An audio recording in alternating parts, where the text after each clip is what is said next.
Victor Sutton avait tué des hommes dans 14 pays, mais il n'avait jamais ressenti ce froid particulier qui s'installa dans sa poitrine lorsqu'il vit son fils franchir, en titubant, les portes de Fort Bragg.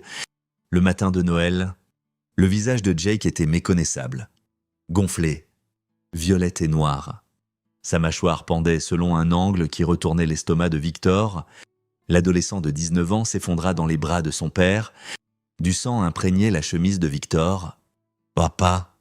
articula Jake à travers ses dents cassées. Ses mots bafouillés et humides. La famille de la belle-mère. Ils tous, il ne put finir. Il n'en avait pas besoin. Victor porta son fils à l'hôpital de la base. Son esprit cataloguait déjà les blessures avec le détachement de ses 23 années dans les forces spéciales. Aux orbitaires fracturés, mâchoire brisée, 3 côtes fendues, commotion cérébrale, hémorragie interne. Ce n'était pas une bagarre, c'était une tentative de meurtre. Les médecins sédatèrent Jake après avoir remis sa mâchoire en place, et Victor s'assit près du lit d'hôpital, observant la poitrine de son fils se soulever et s'abaisser. Son téléphone vibra, un message vidéo d'un numéro inconnu. Il faillit le supprimer, puis reconnut la vignette, la voiture de Jake dans une allée qu'il connaissait trop bien, la nouvelle maison de son ex-femme Rebecca, à Pinehurst. Il appuya sur lecture. La vidéo durait 17 minutes. Filmée depuis une fenêtre à l'étage, elle montrait Jake arrivant à la maison avec des cadeaux de Noël. Victor reconnut immédiatement Rebecca, debout sur le porche avec son nouveau mari, Wayne Dolan, et sa famille élargie. Ce qui suivit fit serrer la mâchoire de Victor si fort qu'il crut que ses dents allaient de se briser. Ils avaient invité Jake à l'intérieur, puis ils avaient verrouillé les portes. À travers la fenêtre, on pouvait entendre la confusion de Jake se transformer en alarme. Puis en terreur, Umparon. Les parents de Wayne émergèrent de différentes pièces, frères, cousins, neveux, leurs épouses, 17 personnes au total. Ils entourèrent Jake comme des loups. Wayne lança le premier coup de poing. Victor regarda son fils essayer de se défendre, essayer de fuir, essayer de raisonner avec eux. Ils le battirent systématiquement. À tour de rôle, Rebecca se tenait dans un coin, filmant avec son téléphone, riant réellement. À un moment, elle zooma sur le visage de Jake tandis que le frère de Wayne lui donnait un coup de pied à la mâchoire. « C'est ce que tu mérites pour te croire supérieur à nous », dit-elle hors champ. « La base militaire chic de ton papa ne vaut rien ici. » La vidéo se terminait avec Jake rampant hors de la porte d'entrée, du sang traînant derrière lui. Quelqu'un jeta ses cadeaux après lui, écrasé et déchiré. Victor la regarda 3 fois, mémorisant chaque visage, puis il appela son contact le plus fiable au bureau du Judge Advocate General. « J'ai besoin de noms et d'adresses ?» dit-il. « Tous !» Victor Sutton avait grandi dans la région charbonnière du Tennessee, le genre d'endroit où les hommes entraient dans les mines à 18 ans et en sortaient dans un cercueil à 40 ans. Son père en avait été un. Victor s'était enrôlé le lendemain des funérailles, à 17 ans. En falsifiant la signature de sa mère, l'armée lui avait donné un but, une structure et un exutoire pour la rage qui s'était accumulée depuis qu'il avait vu son père mourir. Crachant ses poumons noirs, il avait excellé d'abord les Rangers, puis la Delta Force, puis un poste d'instructeur qui lui permettait de former la prochaine génération de tueurs pour le gouvernement. Il avait épousé Rebecca pendant son 2e déploiement, une erreur qu'il avait reconnue en 1 an. Elle voulait le statut d'épouse de militaire, les avantages, le logement sur la base. Elle ne voulait pas les déploiements, le secret, l'homme qui rentrait changé à chaque fois. Jake avait été la seule bonne chose de ce mariage. Victor l'avait élevé seul après que Rebecca l'avait quitté quand Jake avait 6 ans. Emportant son aventure avec Wayne Dolan, le fils d'un cultivateur de tabac, de retour en Caroline du Nord, elle avait lutté pour la garde, mais avait perdu quand son avocat avait découvert l'étendue de son problème de pilules sur ordonnance. Maintenant, Jake était à l'université de UNC, étudiant l'ingénierie, brillant et gentil, tout ce que Victor avait espéré qu'il soit. Rebecca avait repris contact 6 mois plus tôt, affirmant être clean. Voulant reconstruire leur relation, Victor l'avait encouragé. Jake méritait une mère, même imparfaite. Il avait livré son fils entre leurs mains. Cette pensée faisait voir rouge à Victor. Soudain, une infirmière apparut dans l'encadrement de la porte. « Il y a un shérif Dolan ici pour vous voir. » Chester Dolan remplissait l'encadrement. Waddell, 93 mètres et bedonnant, son uniforme de shérif tendu au bouton. Le père de Rebecca, il avait été un policier médiocre, élu shérif grâce à des connexions familiales et à la suppression de votes. Victor ne l'avait jamais aimé et le sentiment était réciproque.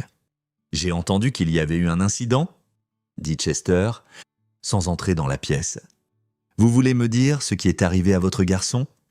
Il a été agressé par 17 personnes dans la maison de votre fille pendant qu'elle filmait. » Victor dit calmement « J'ai la vidéo. Vous voulez la voir ?» Le visage de Chester devint soigneusement inexpressif. « Je suis sûr qu'il y a eu un malentendu. Sortez. Vous me menacez ?»« Colonel !»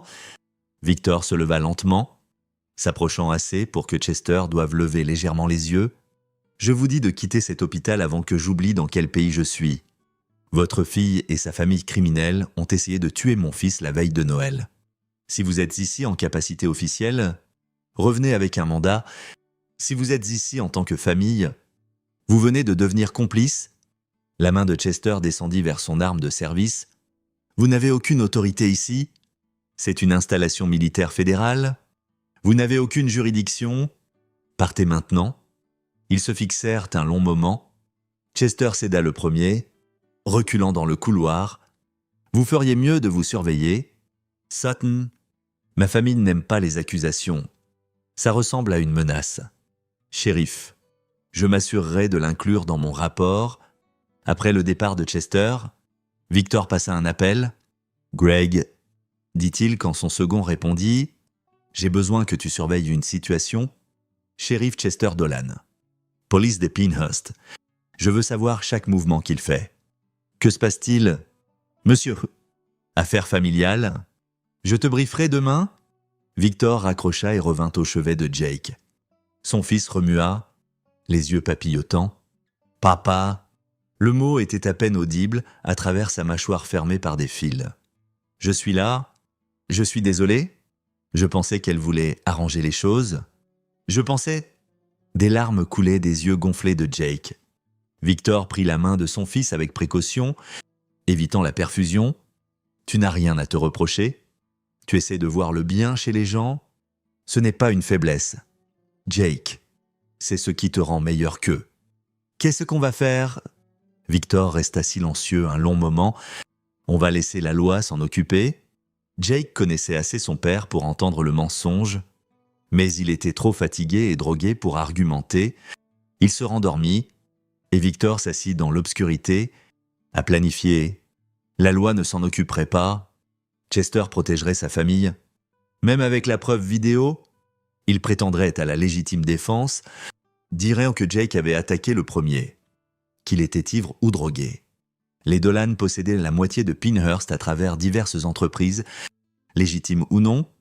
Ils possédaient le juge local, ils possédaient le procureur, mais Victor Sutton avait formé plus de 3000 opérateurs spéciaux dans sa carrière, des hommes et des femmes capables d'infiltrer des complexes ennemis, d'extraire des cibles de haute valeur et de disparaître sans trace. Sa classe actuelle comptait 32 étudiants, les meilleurs des meilleurs. Tirés de toutes les branches de service, ils s'entraînaient à la guerre non conventionnelle, à la reconnaissance profonde et aux opérations urbaines, et ils lui devaient tous leur carrière. Le lendemain matin, Victor se tenait devant sa classe dans la salle de briefing. 32 visages le regardaient. Rangers de l'armée, SEALs de la marine, Raiders des Marines, tactique spéciale de l'Air Force. L'élite de l'élite. Il leur enseignait le combat rapproché avancé et la planification tactique depuis 6 semaines. Il leur restait 4 semaines de cours avant de commencer la leçon d'aujourd'hui. Dit Victor, j'ai une opportunité de crédit supplémentaire, purement volontaire. Il afficha la vidéo sur le projecteur, ne dit rien, les laissa juste regarder. 17 minutes de son fils se faisant battre pendant que Rebecca riait et filmait. Quand ce fut fini, La pièce était silencieuse. « C'est mon fils », dit Victor doucement. 19 ans, étudiante en ingénierie, n'a jamais été dans une bagarre de sa vie. Ces 17 personnes l'ont attiré dans une maison la veille de Noël et lui ont fait ça. La femme qui filme était mon ex-femme. Son père est le shérif local. Il passa à la diapositive suivante. 17 photographies et dossiers. Wayne Dolan, 42 ans, cultivateur de tabac, 2 conduites en état d'ivresse. Une accusation d'agression abandonnée, aime chasser le cerf avec des projecteurs illégaux. La voix de Victor était stable. Clinique, son frère Spencer Dolan, 38 ans, propriétaire d'un magasin de prêt-sur-gage soupçonné de recel de biens volés. Actuellement en probation, il passa en revue les 17, les cousins, les neveux, les épouses qui avaient participé, leurs adresses, leurs routines, leurs faiblesses. Il avait passé toute la nuit à compiler les informations. Voici le devoir supplémentaire. Continua Victor. Faites-les disparaître. Tous, pas de corps, pas de preuves, pas de lien avec moi ou cette base. Vous avez une liberté opérationnelle complète. Je veux qu'ils connaissent la peur comme mon fils l'a connue. Et puis je veux qu'ils soient partis. La pièce resta silencieuse pendant 3 secondes. Puis chaque main se leva. Toutes les 32, excellent, dit Victor. Il distribua des paquets, chacun contenant des informations détaillées sur les cibles. Vous travaillerez en binôme. Coordonnez-vous uniquement via des canaux cryptés. Aucune communication qui mène à cette base ou à moi. Vous avez été formé pour opérer en territoire hostile où l'ennemi a l'avantage du terrain. Considérez ceci comme votre examen final. Une main se leva. C'était Adam Atkins, un SEAL de la marine du Kentucky. Règle d'engagement. Monsieur, Victor croisa son regard. Souvenez-vous, aucune pitié. Cet après-midi-là, Victor se rendit à Pinehurst, non pas à la maison des Dolan, mais dans un bar à 5 km de là où Spencer Dolan passait chaque soir. Victor commanda une bière et attendit. Observant la porte dans le miroir derrière le bar, Spencer arriva à 18h, bruyant et déjà ivre de là où il avait été. C'était un homme épais, tout en épaules et en ventre, avec le menton faible et les yeux méchants typiques des Dolan. Victor sirota sa bière et écouta Spencer se vanter auprès du barman d'avoir donné une leçon à ce gamin punk. « Vous auriez dû voir sa tête quand on a fermé la porte ?» Spencer rit. Il pensait venir pour un gentil Noël en famille. « Pauvre idiot !» La main de Victor se serra sur son verre. Il se força à se détendre. À attendre, Spencer finit 3 bières de plus, puis tituba vers les toilettes. Victor le suivit 1 minute plus tard. Les toilettes étaient de vide, sauf Spencer à l'urinoir. Victor verrouilla la porte derrière lui. « Hein ?» Occupé. Spencer commença à se tourner. Victor l'attrapa à la gorge et le plaqua contre le mur, lui coupant l'air. Les yeux de Spencer s'écarquillèrent, son visage virant au violet. Victor se pencha tout près. « Tu me reconnais ?» demanda Victor doucement. Le père de Jake Sutton. Spencer essaya de frapper, mais Victor fut plus rapide, lui cognant la tête contre le carrelage 1 fois, 2 fois. Spencer s'affaissa, étourdi. « Ce que tu as fait à mon fils ?» continua Victor. Sa voix conversationnelle. « C'était une erreur. Tu pensais qu'il n'y aurait pas de conséquences parce que ton oncle est le shérif. Tu pensais pouvoir t'en prendre en groupe à un gamin et t'en tirer en riant. » Il relâcha la gorge de Spencer. L'homme haleta, du sang coulant de son nez. « Je ne vais pas te tuer, » dit Victor. « Ce serait trop rapide. Je vais te prendre tout. Ton entreprise, ta liberté, le respect de ta famille, ta tranquillité d'esprit. Et quand tu seras brisé et terrifié et que tu n'auras plus rien, quand tu supplieras pour que ça s'arrête, alors peut-être que je te laisserai disparaître. » Il recula. Spencer s'effondra au sol, toussant. « Rentre chez toi. Spencer, appelle ta famille. Dis-leur ce qui arrive. » Victor le laissa là et rentra à Fort Bragg. Son téléphone vibra avec un message crypté d'Adam Atkins. Yeux sur cible 3 et 7. En attente de signal go. Victor répondit « Exécuté ». Les opérations commencèrent cette nuit-là. Le beau-frère de Wayne Dolan.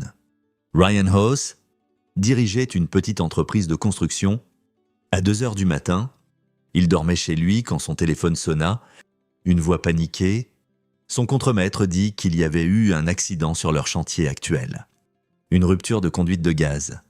Ryan devait venir immédiatement avant que quelqu'un appelle les pompiers et qu'ils écopent d'amende pour violation. Ryan se rendit au centre commercial à moitié fini en bordure de la ville, trouva la grille ouverte, le camion de son contremaître sur le parking. Il prit sa lampe torche et son casque, entra dans la structure. Le contremaître n'était pas là. Pas d'odeur de gaz non plus. « Allô ?» appela Ryan. 2 silhouettes émergèrent des ombres. Ryan ne vit jamais leur visage. Ils portèrent des cagoules et se déplaçaient comme de la fumée. Il essaya de fuir, mais ils étaient plus rapides. Un balayage de ses jambes et il fut à terre. Ils lui attachèrent les mains et les pieds avec des liens zip, le bâillonnèrent et le jetèrent dans une camionnette banalisée garée dans la baie de construction. « Où on l'emmène ?» Celui-là demanda l'un. « Colorado », répondit l'autre. « J'ai un contact qui gère un camp de travail pour des opérations forestières illégales. Ils ne sont pas regardants sur les papiers. » Ryan House disparut de Caroline du Nord cette nuit-là. Son camion fut trouvé sur le chantier, son téléphone dans une benne à ordures, à 80 km de là. Le rapport de police le lista comme personne disparue. Possible départ volontaire dû à des dettes de jeu, un joli détail que les étudiants de Victor avaient découvert lors de leurs recherches. Cible éliminée. 1 sur 17, le neveu de Wayne Dolan. Cody Shepard était guide de chasse. Il emmenait des clients riches en expédition d'1 semaine dans l'arrière-pays. Le 27 décembre, il était censé mener un groupe dans la forêt nationale d'Owery. Les clients arrivèrent au point de rendez-vous pour trouver un mot « urgence familiale ». Remboursement effectué. Désolé pour le désagrément, Cody était en réalité à 110 km de là, encapuchonné et ligoté à l'arrière d'un pick-up conduit par 2 membres de la classe de Victor. Il l'avait intercepté en route vers le point de rendez-vous en utilisant un faux contrôle routier. Les uniformes paraissaient réels parce qu'ils l'étaient. Empruntés à un contact dans la police militaire, ils le conduisirent à une ferme abandonnée en Virginie, l'une des nombreuses propriétés en limbo bureaucratique. Après saisie, Cody fut enfermé dans une cave à racines en béton avec un seau, des bouteilles d'eau et une lanterne de camping. « Qu'est-ce que vous voulez ?» hurla-t-il à travers la porte. « De l'argent ? Je vous en donnerai ?» Personne ne répondit. La porte était soudée de l'extérieur. Il y avait assez de nourriture et d'eau pour environ 2 semaines. Que quelqu'un le trouve éventuellement ou non n'était pas leur souci. Les specs de l'opération appelaient à la disparition, pas à la mort. S'il survivait assez longtemps pour être trouvé, il serait trop brisé et terrifié pour raconter une histoire cohérente. Cible éliminée, 2 sur 17. Rebecca Dolan passa le 27 décembre à appeler ses membres de famille. Essayant d'organiser une réunion, elle avait entendu Spencer parler du psychopathe qui l'avait attaqué dans les toilettes. Elle avait reçu des appels nerveux de la femme de Ryan et de la petite amie de Cody demandant si elle savait où ils étaient. Elle n'en savait rien, mais son père, Chester, lui avait dit de ne pas s'inquiéter, probablement juste une coïncidence. Mais Rebecca sentait que quelque chose clochait dans ses tripes. Elle avait envoyé cette vidéo à Victor comme un coup de force et une façon de lui montrer qu'elle pouvait blesser son précieux fils. Et qu'il n'y pouvait rien. Elle s'attendait à ce qu'il menace d'une action en justice, qu'il rage impuissamment. Au lieu de cela, il y avait eu le silence. Ce silence était pire que n'importe quelle menace. Elle essaya d'appeler Jake à l'hôpital, mais ils ne la passèrent pas. Elle essaya d'appeler Victor directement, mais il ne répondit pas. Finalement, elle se rendit à Fort Bragg elle-même, se présenta au portail des visiteurs en exigeant de voir son fils. « Madame, vous n'êtes pas sur la liste des visiteurs approuvés ?» lui dit le MP. « Je suis sa mère. »« Oui, madame. Et vous n'êtes toujours pas sur la liste. Vous devez quitter les lieux. » Rebecca resta assise dans sa voiture devant le portail. Tremblante, elle sortit son téléphone, fit défiler jusqu'à la vidéo qu'elle avait filmée, regarda le poing de Wayne frapper la mâchoire de Jake, regarda son fils tomber Elle avait trouvé ça drôle à l'époque. Satisfaisant, Jake avait toujours été si fier de son père, si dédaigneux de sa nouvelle famille. Elle voulait le rabaisser un peu. Maintenant, en la regardant à nouveau, elle ressentit le premier frisson de vraie peur. Son téléphone sonna. Numéro inconnu. Madame Dolan, dit une voix féminine quand elle répondit « Ici la marshal adjointe Andrea Cross. Nous devons discuter du cas de votre fils. Je ne parlerai qu'à mon père. Votre père a été écarté de l'enquête pour conflit d'intérêts. Je vous appelle pour vous informer que nous avons une preuve vidéo de vous filmant une agression. Nous aurons besoin que vous veniez pour un interrogatoire. Il n'y a pas de fédéral. La victime est à la personne à charge d'un officier militaire fédéral. L'agression a eu lieu sur vidéo que vous avez transmise électroniquement à travers des lignes d'État, ce qui en fait une affaire fédérale. Vous avez le droit d'avoir un avocat présent. Veuillez vous présenter au bâtiment fédéral de Raleigh demain à 9h. La ligne se coupa. Rebecca resta figée. Cet appel n'avait pas sonné juste. Quelque chose dans le ton de la femme. La formulation. Elle essaya d'appeler Chester, mais il ne répondit pas. Elle essaya Wayne qui lui dit de se calmer et d'arrêter d'être paranoïaque. « Ton père va arranger ça ?» dit Wayne. « Il le fait toujours ?» Mais Chester n'arrangeait rien. Il était dans son bureau, fixant une carte du comté de Moore avec 17 épingles marquant des adresses. 2 de ces épingles avaient des X rouges dessus. Maintenant Ryan et Cody, tous deux disparus en 24 heures. Ça ne pouvait pas être Victor. L'homme était sur une base militaire avec des centaines de témoins. Chester avait déjà enquêté. Victor n'avait pas quitté Fort Bragg depuis le matin de Noël. Son alibi était en béton. Mais Chester savait au fond de ses tripes, le même instinct qu'il avait gardé en vie pendant 20 ans de police. Il savait que Victor était derrière ça. Le timing était trop parfait. Les cibles trop spécifiques. Son téléphone sonna. Numéro bloqué. Shérif Dolan. Une voix masculine dit « J'ai des informations sur vos membres de famille disparus. » Qui est-ce ? Un citoyen concerné. Votre neveu Cody est actuellement dans une cave à racines à l'ancienne ferme Henderson sur la route 42 en Virginie. Votre beau-frère Ryan est en route vers un camp forestier illégal au Colorado. Si vous vous dépêchez, vous pourriez en récupérer un, mais je ne perdrai pas de temps sur les deux.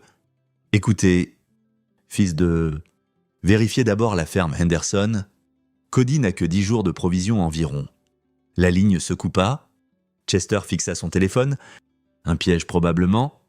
Mais si Cody était vraiment là, et que Chester n'y allait pas, et que le gamin mourait, il appela 2 de ses adjoints, tous 2 cousins Dolan, et leur dit de le rejoindre à la ferme Henderson. Ils y allèrent en tactique, préparés à tout. Si c'était les gens de Victor qui attendaient, eh bien, Chester avait l'autorité légale pour engager en légitime défense. Ils arrivèrent au crépuscule. 3 voitures de patrouille. Gilets tactiques. Fusils. L'ancienne ferme était exactement aussi délabrée que Chester s'en souvenait. Saisie 5 ans plus tôt. Abandonnée depuis. Ils trouvèrent facilement la cave à racines, la porte clairement soudée récemment. Ils pouvaient entendre des coups de l'intérieur. « Cody !» hurla Chester. « C'est toi, Uncle Chester. Sortez-moi de là. » Il fallut 1 heure avec des chalumeaux pour ouvrir la porte lisse. Cody sortit en titubant, déshydraté et terrifié. Babillant sur 2 hommes masqués qu'il avait attrapés, il ne pouvait les décrire au-delà de la taille et de la corpulence générale. Pas de voix, pas de traits distinctifs, pas de détails sur le véhicule. Chester le conduisit à l'hôpital et s'assit avec lui pendant que les médecins l'examinaient. Cody était physiquement bien, juste secoué. Les adjoints prirent sa déclaration, mais il n'y avait rien d'utile dedans. « Qui tu crois qui a fait ça ?» demanda Cody. Chester voulait dire le nom de Victor, mais il n'avait pas de preuves. « Je sais pas, Fiston. Mais on va le découvrir. » Sauf que Chester savait qu'il ne le ferait pas. Qui que ce soit qui avait pris Cody étaient des professionnels. Le genre de professionnels qui savent éviter les caméras, ne laisser aucune preuve médico-légale, faire disparaître quelqu'un sans trace. Le genre de professionnels que Victor formait. De retour au poste, Chester consulta le dossier de service de Victor. 23 ans, presque tout classifié, multiples déploiements, multiple commendations, spécialité en guerre non conventionnelle et action directe. Il formait des candidats aux opérations spéciales en combat avancé et renseignement. Jésus-Christ, murmura Chester. Victor avait accès aux tueurs les mieux formés du pays, et il venait de leur donner à tous une raison de faire leurs preuves, et que ces garés à Yokesia ou des ingénieurs. Les mains de Chester tremblèrent en tendant la main vers le téléphone. Il devait avertir sa famille, les mettre en sécurité, peut-être les faire sortir de l'état, mais même en y pensant, il savait que ça n'importerait pas. Si Victor voulait qu'il disparaisse, il disparaissait. La seule question était combien de temps avant que ce soit son tour. À la fin de la semaine, 5 Dolan de plus étaient repartis. Tyrone Hayes, le cousin de Wayne, disparu d'un parking de station-service. Son camion fut trouvé en marche, porte ouverte. Téléphone sur le siège. La caméra de sécurité le montra entrant dans le magasin, mais il n'en sortit jamais. Une revue de toutes les images montra aucune autre sortie. Il avait simplement cessé d'exister quelque part entre le rayon chips et la caisse. Randall Gross et sa femme Laurie roulèrent vers Charlotte quand leur voiture tomba en panne sur un tronçon rural d'autoroute. Un camion de remorquage s'arrêta pour aider. Le vrai camion de remorquage arriva 1 heure plus tard pour trouver leur voiture vide. Moteur démonté, Randall et Laurie ne furent jamais revus. Leurs comptes bancaires ne montrèrent aucune activité. Leurs téléphones allaient directement sur messagerie. La sœur de Wayne, Marcy Holly, était infirmière à l'hôpital régional. Elle travaillait le 3e quart, se garant sur le parking des employés derrière le bâtiment. Le 30 décembre, elle pointa à 7 heures du matin, marcha jusqu'à sa voiture et disparut. La vidéo de sécurité de l'hôpital la montra atteignant son véhicule, puis statique pendant exactement 18 secondes, juste assez longtemps. Quand l'image revint, elle était partie. Sa voiture resta intacte jusqu'à ce que la sécurité de l'hôpital enquête 2 heures plus tard. Keith Branch, un des cousins qui avait été particulièrement enthousiaste à battre Jake, fut trouvé par un automobiliste passant le soir du Nouvel An. Il était nu, attaché avec des liens zip à un panneau d'autoroute, une épingle sur sa poitrine. « J'ai aidé à battre un gamin la veille de Noël. Demandez-moi des détails. » Il était vivant, techniquement, mais incohérent. On lui avait forcé un cocktail hallucinogène et il passa les 72 heures suivantes à l'hôpital à hurler sur des ombres avec des armes. Quand il redescendit enfin, il ne se souvenait de rien sauf du passage à tabac. Encore et encore, il le décrivait, le visage de Jake, les sons, le sang, comme si c'était le seul souvenir qui lui restait.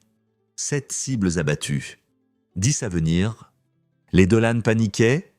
Chester tint une réunion familiale d'urgence le jour de l'an.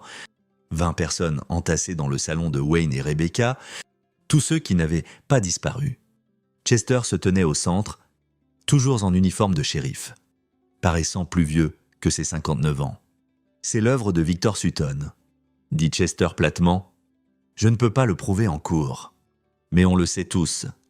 Il utilise ses connexions militaires pour vous faire disparaître. Certains d'entre vous, il les a pris. Certains, il les a brisés. Les autres, vous êtes les prochains sauf si on agit. Qu'est-ce qu'on peut faire ?» demanda Wayne. « Il est protégé sur cette base. On ne peut pas l'atteindre là. On va aux médias, » dit Chester. « On prétend qu'il utilise des ressources militaires pour des vendettas personnels. On fait assez de bruit pour que l'armée doive l'enquêter. Ça le bloquera, le fera suspendre, peut-être même arrêter. Et la vidéo ?» demanda Rebecca doucement. Tout le monde se tourna vers elle. « Celle que j'ai filmée de nous battant, Jake ?» Silence. « Si on va aux médias, ils demanderont pourquoi Victor fait ça. » Continua-t-elle. Sa voix tremblait. « Ils voudront toute l'histoire. Et puis cette vidéo sort et on va tous en prison. » La mâchoire de Chester travailla. On dit que c'était de la légitime défense. Que Jake a attaqué le premier ? Il y avait 17 d'entre nous, et un de lui, Spencer dit, encore nerveux de l'incident des toilettes, regardant constamment par-dessus son épaule. Personne ne va croire ça. Alors quoi ? Explosa Wayne. On reste assis là à attendre qu'il nous cueille un par un. On part. dit Rebecca. Tous. Ce soir, on se sépare. On va dans des directions différentes. On disparaît nous-mêmes avant qu'ils nous fassent disparaître. Chester secoua la tête. Ils vous trouveront. Ces gens sont formés pour traquer des cibles de haute valeur dans des pays étrangers. Vous pensez qu'ils ne peuvent pas vous pister à travers les lignes d'État? Alors quoi? Le visage de Wayne était rouge. On est fichu. On contre-attaque, dit Chester. On découvre qui Victor utilise et on les fait arrêter. Ces étudiants, ces soldats, qui que ce soit, on les menace, on les paie, on les fait chanter, peu importe ce qu'il faut. C'était un plan désespéré, et tout le monde dans la pièce le savait. Mais le désespoir était tout ce qu'il leur restait. Ils ne réalisaient pas qu'ils étaient déjà surveillés.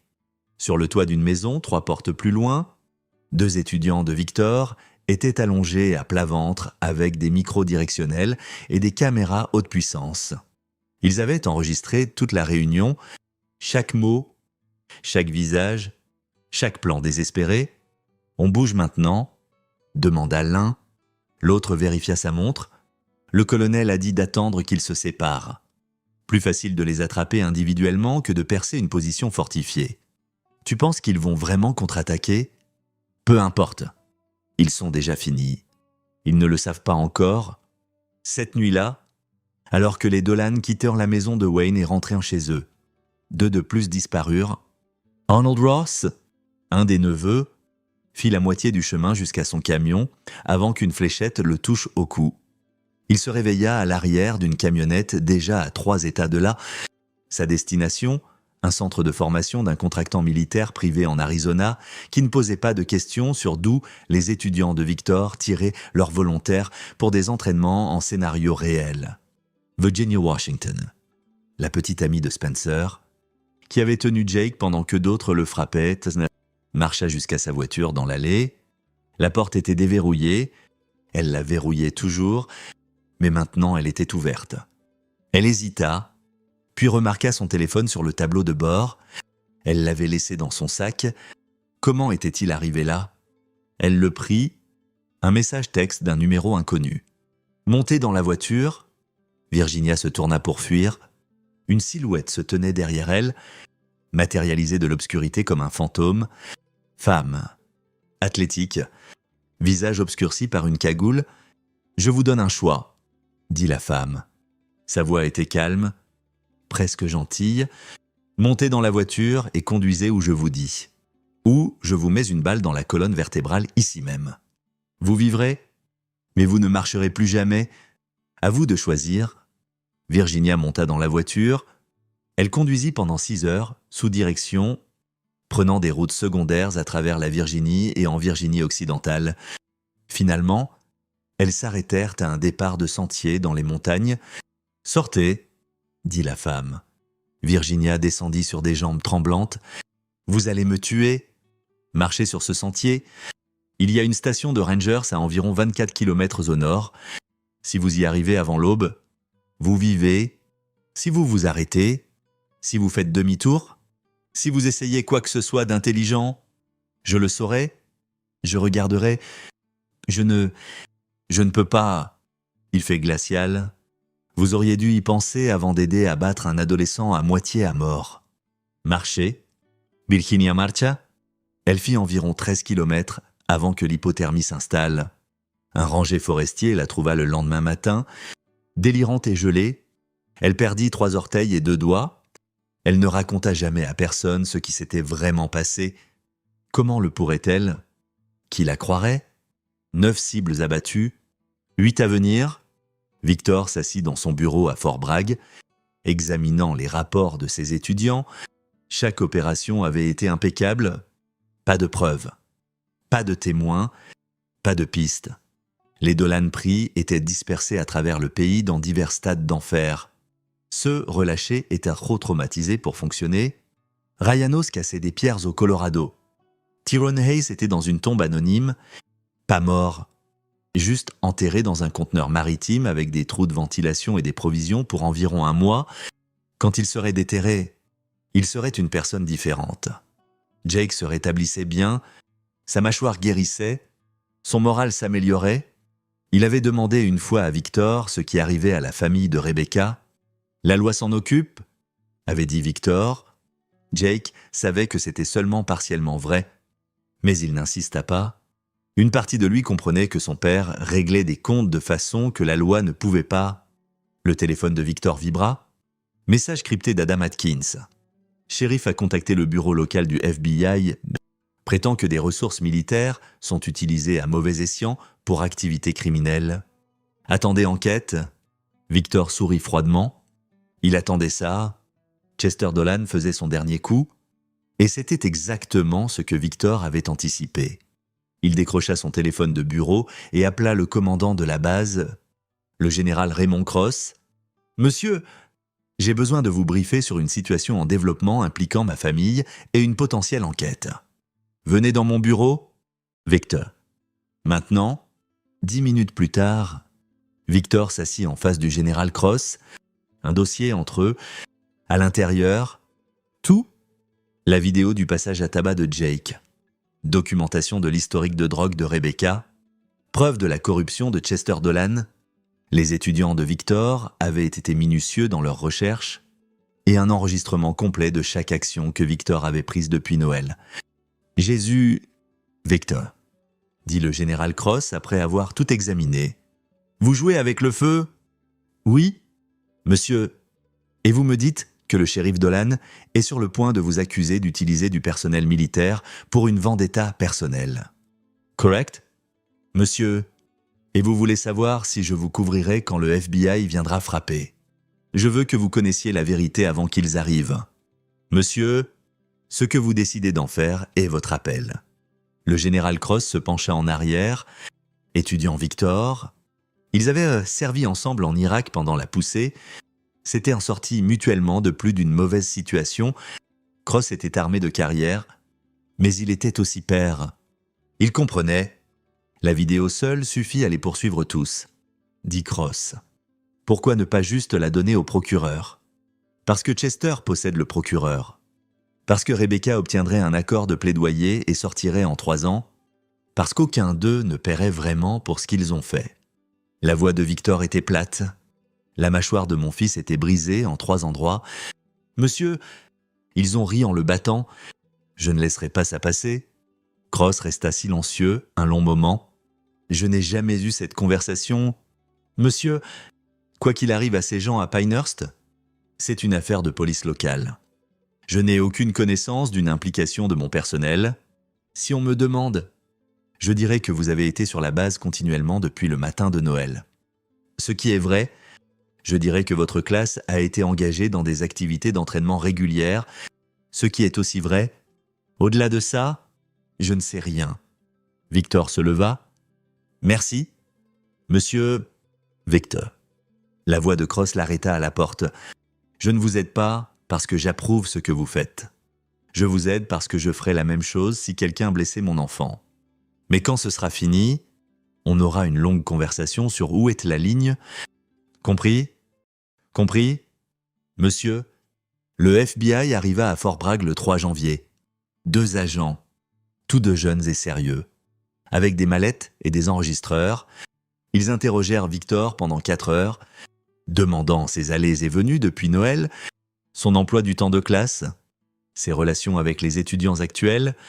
Victor répondit à chaque question calmement, fournit de la documentation pour tout et ne mentionna jamais la vengeance. « Colonel Sutton, » dit l'agent principal enfin. « Le shérif Dolan a porté de graves accusations. Il prétend que vous avez orchestré les disparitions de 9 personnes en utilisant des ressources et du personnel militaire. C'est une accusation sérieuse. Pouvez-vous rendre compte de vos allées et venues des 2 dernières semaines? J'ai été sur cette base continuellement. Le général Cross peut vérifier, tout comme environ 300 autres témoins. J'enseigne une classe chaque matin à 6 heures. Je mène des entraînements individuels jusqu'à 16 heures et je dîne aux messes des officiers. Mes mouvements sont enregistrés et filmés. Et vos étudiants? Votre classe actuelle suit le même emploi du temps. L'entraînement aux opérations spéciales est intensif. Ils sont confinés à la base pour la durée, sauf pour des exercices de terrain programmés. Aucun n'ayant eu lieu depuis avant Noël, l'agent prit des notes. Nous aurons besoin d'interroger vos étudiants. Bien sûr, je fournirai la liste. Ils interrogèrent 15 étudiants sélectionnés au hasard parmi les 32 de la classe de Victor. Chacun raconta la même histoire. Entraînement continu depuis avant Noël. Pas de permission, pas de départ non autorisé. Les logs des baraquements le confirmaient. Les vidéos de sécurité de la base le confirmaient. Les relevés téléphoniques ne montraient aucun appel ou message suspect. Les agents du FBI retournèrent au bureau de Victor, l'air frustré. Vos étudiants ont des alibis en béton parce qu'ils ont été ici à faire leur travail. Le shérif Dolan semble penser autrement. Le jugement du shérif Dolan est compromis par son désir de protéger sa famille des conséquences. Victor Pausa, j'assume que vous avez vu la vidéo.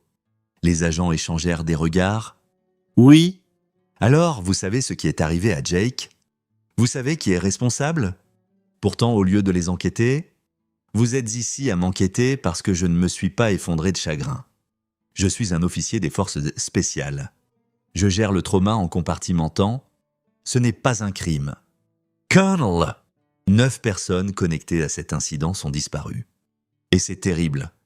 Mais ce n'est pas mon fait. Avez-vous considéré qu'elles fuient parce qu'elles sont coupables? Parce qu'elles savent que cette vidéo les rend tous complices de tentatives de meurtre. L'agent principal ferma son carnet. Nous resterons en contact si nous avons d'autres questions. Après leur départ, Victor se permit un petit sourire. Le FBI enquêterait, ne trouverait rien, et classerait l'affaire. Le dernier coup de Chester avait échoué, mais Chester n'en avait pas fini. Le 5 janvier, Wayne Dolan disparut. Il séjournait chez son frère, sécurité en nombre, quand il sortit fumer une cigarette. Son frère entendit une brève bagarre, puis rien. Le temps qu'il sorte en courant, Wayne était parti, sa cigarette encore allumée sur l'allée. Le lendemain, Spencer Dolan disparut de son magasin de prêt-sur-gage. La vidéo de sécurité le montra derrière le comptoir un moment, puis statique, puis un magasin vide. La caisse enregistreuse n'avait pas été touchée.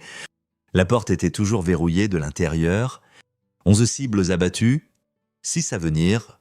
Rebecca eut une crise complète le 6 janvier. Elle se présenta au centre des visiteurs de Fort Bragg, hurlant et pleurant, exigeant de voir Victor. Les MP la retinrent doucement, et elle s'effondra, sanglotant sur des ombres, et la culpabilité et sa famille disparaissant un par un. « C'est ma faute ?» répétait-elle. « J'ai filmé. Je pensais que c'était drôle. Oh mon Dieu, qu'ai-je fait ?» Il l'admire à l'aile psychiatrique de l'hôpital de la base. Victor la visita une fois, se tenant au pied de son lit pendant qu'elle fixait le plafond. « Médiqué et vide. Je suis désolée. » murmura-t-elle. « Tellement désolée? C'est trop tard pour les regrets. Rebecca, c'est toi qui les fais disparaître. C'est toi? Je n'ai pas quitté cette base depuis des semaines. Tu le sais, mais c'est toi d'une façon ou d'une autre. C'est toi? » Victor ne répondit pas. Il se tourna pour partir. « Jake, » appela-t-elle après lui. « Est-ce qu'il... va-t-il s'en sortir? »« Non. » « Grâce à toi, » dit Victor, et sortit. Cette nuit-là, 3 Dolan de plus disparurent simultanément. Chester avait rassemblé les 6 membres de famille restants chez lui pour protection. Il avait engagé une sécurité privée, installé des caméras, et était armé lui-même. Ça n'importa pas. Le courant sauta à 2 heures du matin. Les lumières d'urgence s'allumèrent, puis celles-là aussi s'éteignirent. Dans l'obscurité, Chester entendit des tirs supprimés, des fléchettes tranquillisantes, réalisa-t-il plus tard, et des corps tombant au sol. Il tira à l'aveugle, n'entendit rien, ne toucha rien. Quelque chose piqua son cou.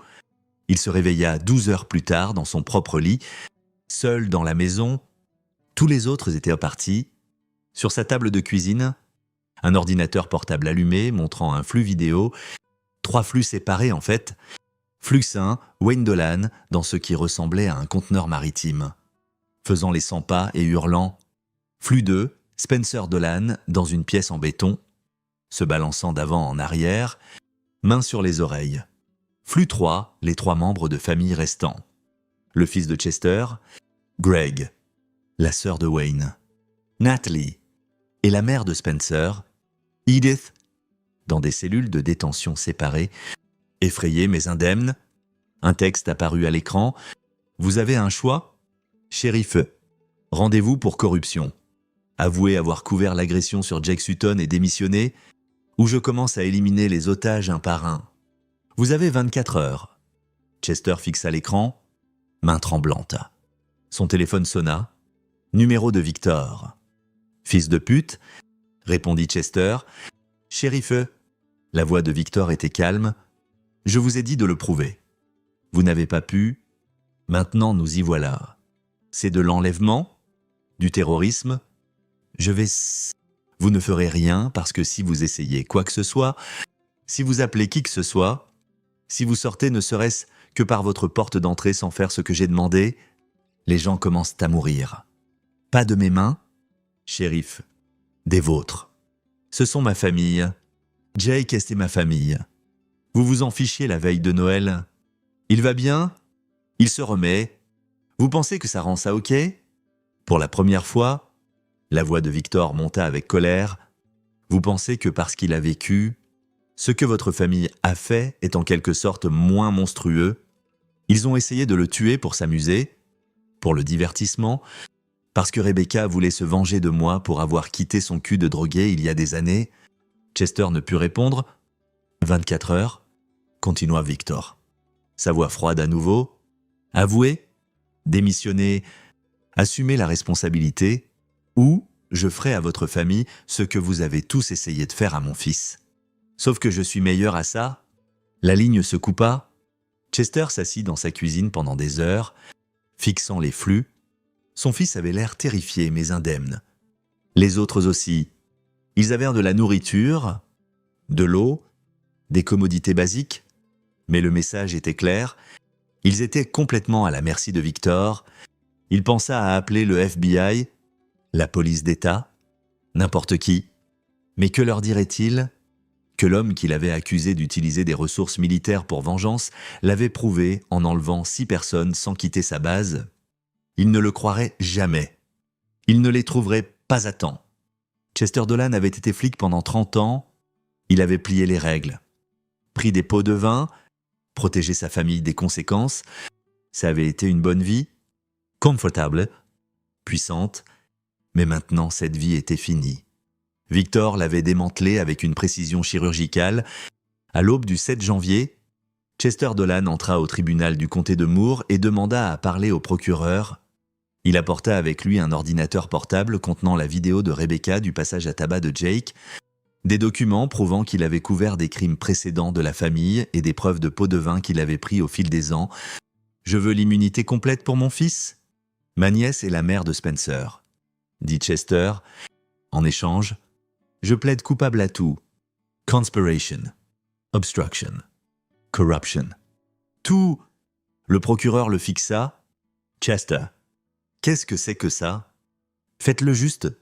Ma famille est tenue en otage. Si je n'avoue pas, ils meurent. J'ai besoin de votre parole qu'ils seront relâchés sains et saufs. Qui les tient? Chester rit amèrement. Vous ne me croiriez pas si je vous le disais? L'accord fut conclu à midi.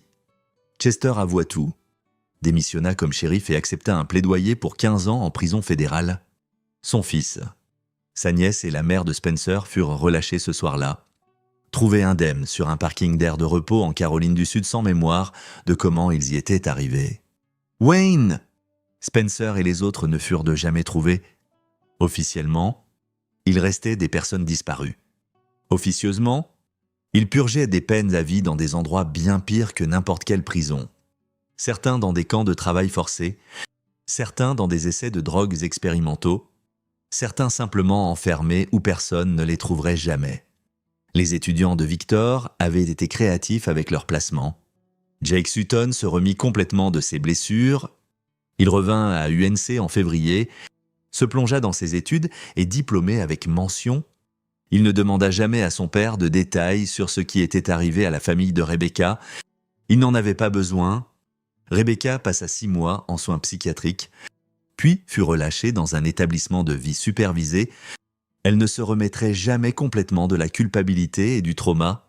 Chaque nuit, Elle rêvait du visage de Jake, ensanglanté et brisé, et se réveillait en hurlant. Victor continua d'enseigner à Fort Bragg. Sa classe de 32 étudiants compléta leur formation et reçut leur certification. Chacun d'eux poursuivit une carrière distinguée dans les opérations spéciales. Aucun ne parla jamais de leurs devoirs supplémentaires, mais parmi les anciens étudiants de Victor, il y avait une compréhension partagée. On ne touche pas à la famille du colonel. Par une chaude soirée d'avril, Chester Dolan appela Victor depuis la prison. Il y était depuis 3 mois. S'adaptant mal à l'incarcération, son avocat avait arrangé l'appel. « Je sais que c'est toi qui as fait ça », dit Chester sans préambule. « Je sais que c'était toi, tes étudiants, ton plan, ta vengeance. Prouve-le », répondit Victor calmement. « Je ne peux pas. C'est la beauté de la chose. N'est-ce pas ? Tu n'as jamais quitté la base ? Ils n'ont jamais quitté la base. Tout est étanche. Mais tu sais, et cette connaissance te ronge de l'intérieur. Bien. » Chester resta silencieux un moment. « Pourquoi tu ne nous as pas juste tués ? Pourquoi cette torture élaborée ? Parce que la mort aurait été trop facile. Vous aviez besoin de comprendre ce que ça fait d'être impuissant, de voir votre famille souffrir, de savoir qu'il n'y a rien que vous puissiez faire. C'est ce que vous avez fait à Jake. C'est ce que vous m'avez fait. Je n'ai fait que rendre l'appareil. Tu es un monstre ? Non ? Shérif, je suis un père. Il y a une différence. » Victor raccrocha. 3 mois plus tard, Chester Dolan fut trouvé mort dans sa cellule. Le rapport officiel lista ça comme suicide par pendaison. La vérité officieuse était que l'un de ses codétenus, un ancien ranger de l'armée purgeant une peine pour homicide involontaire, l'avait fait ressembler à un suicide. Le codétenu avait été un des étudiants de Victor 5 ans plus tôt. Il s'était porté volontaire pour le job. 14 cibles éliminées, 3 brisées et emprisonnées, Rebecca détruite mentalement, Chester mort. Mission accomplie. Jake diplômé par un samedi ensoleillé en mai. Victor s'assit dans l'audience avec sa femme actuelle, Amelia, une chirurgienne en traumatologie qu'il avait rencontrée à l'hôpital de la base, et regarda son fils accepter son diplôme. Jake avait l'air en santé et fort. Sa mâchoire guérie, sa confiance restaurée. Après la cérémonie, Jake trouva Victor dans la foule. Ils s'étreignirent et Jake murmura « Merci, papa, pour tout ». Victor recula, regarda son fils dans les yeux. « Tu n'as jamais à me remercier de te protéger. C'est ce que font les pères. Je sais ce que ça a coûté. Ce que tu as fait, je ne connais pas les détails et je n'en ai pas besoin. Mais je sais. Alors tu sais pourquoi je ne peux jamais en parler ? Pourquoi on n'en discutera plus jamais après aujourd'hui ?» Jake hocha la tête. « C'est fini maintenant. »« Hein ? C'est terminé. » Victor sourit. « C'est terminé. Tu es en sécurité ? Tu as toute ta vie devant toi. C'est tout ce qui compte ?» Ils sortirent au soleil, laissant l'obscurité derrière eux.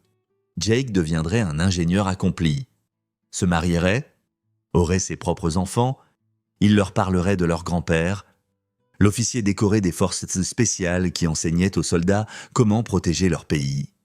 Il ne leur raconterait jamais Noël 2024 ou ce qui suivit. Certaines histoires étaient destinées à rester enterrées. Victor Sutton revint à Fort Bragg et reprit ses devoirs d'enseignement. Sa réputation dans la communauté des opérations spéciales grandit, non parce que quiconque savait ce qu'il avait fait, mais parce que ses étudiants sortaient les mieux formés, les plus loyaux, les plus efficaces opérateurs de l'armée. Ils feraient n'importe quoi pour le colonel. Absolument n'importe quoi, et parfois tard la nuit quand Victor ne pouvait pas dormir. Il pensait aux 17 personnes qui avaient battu son fils. Il se demandait si ce qu'il avait fait était de la justice ou de la vengeance. S'il y avait même une différence, il se demandait s'il avait franchi une ligne qu'on ne pouvait pas refranchir. Puis, il se souvenait du visage de Jake à l'hôpital, brisé et ensanglanté. Il se souvenait de Rebecca riant en filmant. Il se souvenait de la peur dans les yeux de son fils. Et Victor dormait très bien. Parce que certaines personnes méritent ce qu'elles reçoivent, et certains pères brûleraient le monde pour protéger leurs enfants. Victor Sutton était les deux. C'est ici que notre histoire se termine. Partagez vos pensées dans la section des commentaires. Merci pour votre temps précieux. Si vous avez aimé cette histoire, assurez-vous de vous abonner à cette chaîne. Ça m'aiderait beaucoup